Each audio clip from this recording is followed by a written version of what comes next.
Good afternoon to you. Thanks for joining us for News 19 at noon. I'm Julia Kaufman. Today, our crews are back out in the community to stuff a bus.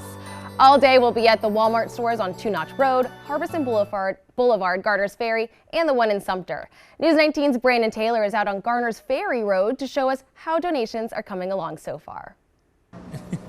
Oh, happy holidays. Yes, News 19's Brandon Taylor here at the Walmart on Forest Drive, and we've been out here since about 6 o'clock this morning as we're kicking off another edition of Stuff a Bus, and we want to talk about the older kids. We get a lot of gifts for the younger kids, but we can't forget about the 11 and 12-year-olds. We've got my friend Deborah here with the Salvation Army, has been working with the Salvation Army for more than 40 years. So why is it so important to get gifts for these 11 and 12-year-olds?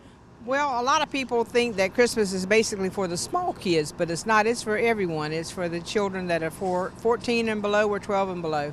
And they need to be remembered as well. And we don't get very many toys for those age groups. Yeah, and one of the things that we got this morning is that toy list for those older kids. So we're looking for things like maybe tablets or AirPods, maybe headphones, maybe even manicure sets, makeup sets, things like that, a skateboard. Watches, hair dryers, watches, skateboards, anything like that. Anything like that. Thank you so much, Deborah. So anything like that. So if you are in the giving spirit, please come on down. We're going to be at several Walmarts here in the Midlands. Throughout the day, we're going to be here until 7:30. We also have more information on WLTX.com. But again, from the Walmart on Garner's Ferry Road, Brandon Taylor, News 19, WLTX. All right, Brandon, thank you. Like he just said, we're going to be out there until 7:30 tonight, stuffing buses with unwrapped toys and canned goods to help families throughout the community. Our Rachel Ripp is out helping volunteers take donations at another local Walmart. Good afternoon, everybody. I'm here at the Harbison location of Walmart for our Stuff a Bus campaign. That's going on between WLTX and the Salvation Army. Now, it's super easy and very COVID friendly. All you have to do is drive up your car, just like this person is doing right now. And you don't have to get out of your car if you don't want to. You can hand that donation to the Salvation Army volunteer and they will put it into the bus for you. You can see we've also got some bikes started over here, so keep those donations coming. We're looking for donations for kids all the way up till 12 years old, and you can donate those items all the way until 7:30 this evening. We'll also be taking virtual donations if you want to log on to our website, WLTX.com. For now, reporting in Lexington County, I'm Rachel Ripp. Back to you. All right, Rachel, thank you. As a reminder, we'll be at the Walmart stores on Two Notch Road, Harbison Boulevard, Garner's Ferry Road, and in Sumter. All day, we're going to be collecting new unwrapped toys, non-perishable food items, and money to help people have a Merry Christmas. And again, we are out there until 7:30 tonight. So whether you can come out now or later after work, come out and help us stuff a bus. Thanks to some generous donors, we're already off to a great start today. The Kiwanis Club of Columbia Northeast, with the help of the Richland Northeast Key Club, donated over 100 bikes this morning. The big donation was in honor of their 10th year supporting Stuff a Bus. One of the club's members reflects back on their very first year with us and just how much has changed since then. About 10 years ago, one of our members had brought forth an idea to bring bikes for children who don't have much of a Christmas, and it's like, okay, and since then it's grown immensely. When we first started, it was about 10 bikes, and this year, like I said, we're at 103. All right, Alex, thank you. A Sumter man accused of slashing a teenager's throat is now in custody. Sumter police say 39-year-old Jeremiah Owings is being charged with attempted murder and possession of a weapon during a violent crime. According to reports, police were called to a home around 10:45 on Sunday night after a 911 call from Owings, who said he had cut the teen's neck. We're being told today that the teenager is expected to recover. And a woman has been charged with attempted murder after shooting outside the Costco near Harbison. Authorities say Wednesday afternoon, a 30-year-old woman was firing shots at someone she knew. And a witness says she saw the shooter pull the trigger. I had seen her walk across from the gas station over here, and then I came out my room, and then I said, I asked her if she was all right, and she said, yeah. And then we stood over there, like across the street, and we watched. And all I seen was her pull out a gun and started shooting.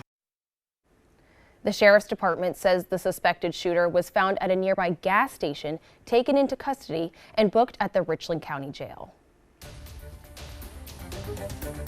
Now for an update on the story that has made national headlines for months. A bond hearing for Alec Murdaugh has been delayed. This comes after the state attorney general announced 21 new indictments yesterday. Murdaugh is now facing nearly 50 indictments. State prosecutors say he stole more than $6.2 million. The latest state grand jury indictments against Murdaugh include 7 more alleged schemes between 2016 and 2020, where he allegedly told clients their settlements were smaller than expected, then took the money for himself. We have no word yet on when the hearing will be rescheduled.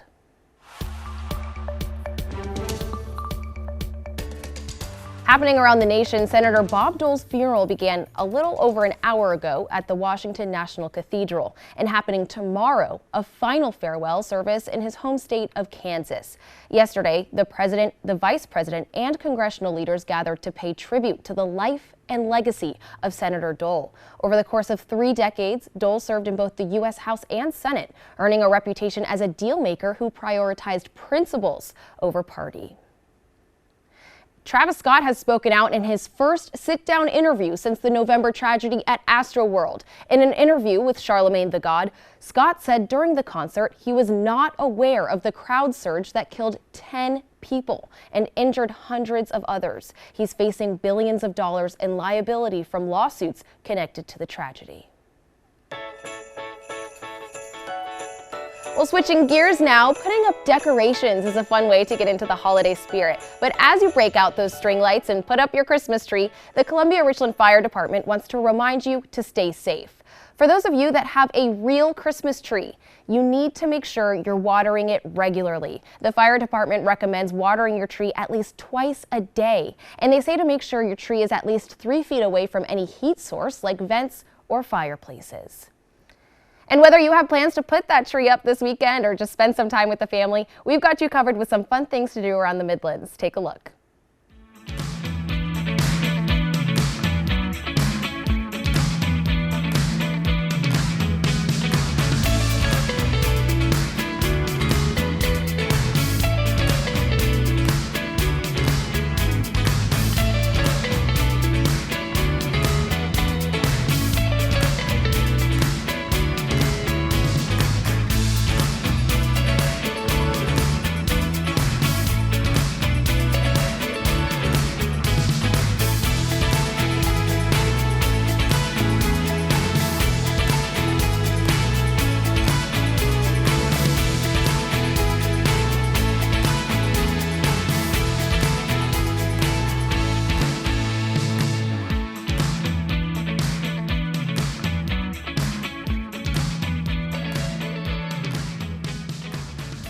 Well, from phones to video games, kids are spending much more time looking at their screens. And studies now show it's leading to more eye problems. We're going to tell you more next. Plus, meteorologist Alex Calamia has your full 7-day forecast and a look at how rain could impact your weekend next on News 19 at noon.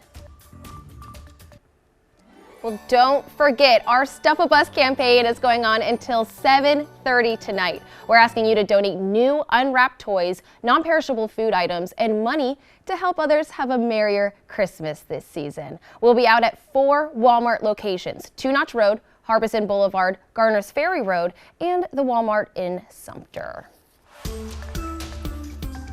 Speaking of the holidays, holiday gifts for kids are often video games, tablets, and phones. And during the pandemic, kids have already spent much more time looking at their screens. Now, some say it may be leading to eye problems. A study from China says more usage of these devices is causing a huge increase in children's strengths of prescriptions. In the study of more than 120,000 children ages 6 to 8, researchers found cases of nearsightedness have increased up to 3 times during the pandemic. One eye doctor tells us what we can do to help minimize these problems. After 20 minutes of screen time, they want to look at an object 20 feet away for about 20 seconds to let their eye sort of reset that accommodation and relax. Eye doctors have also recommended having children screened for vision problems between ages 6 to 8. Well, here's a look at some good stuff this midday. A family in Hercules, California transforms their home every year into a winter wonderland. The homemade display has 30 to 40,000 lights and hundreds of decorations. The family says they buy most of their decorations on sale after Christmas, but they've spent tens of thousands of dollars over the years. They even have a storage unit where they say they keep all of the decorations, and it takes almost 3 weeks to set all of that up. Gosh, not to mention their electricity bill must be through the roof. But what's the price for holiday cheer, right? All right, let's take one more look at your 7-day forecast. Although we have a chance to see some rain today and tomorrow, the skies are going to clear up and we're going to get some warmer temperatures heading into the week. So a little rainy this weekend, but it's going to be beautiful in just a couple days. That's our time for now. Happy Friday, and we're going to see you back here for Friends at 5. Thank you for watching News 19. Did you see a story you loved? Download WLTX on your Roku or Amazon Fire device and watch it again right now.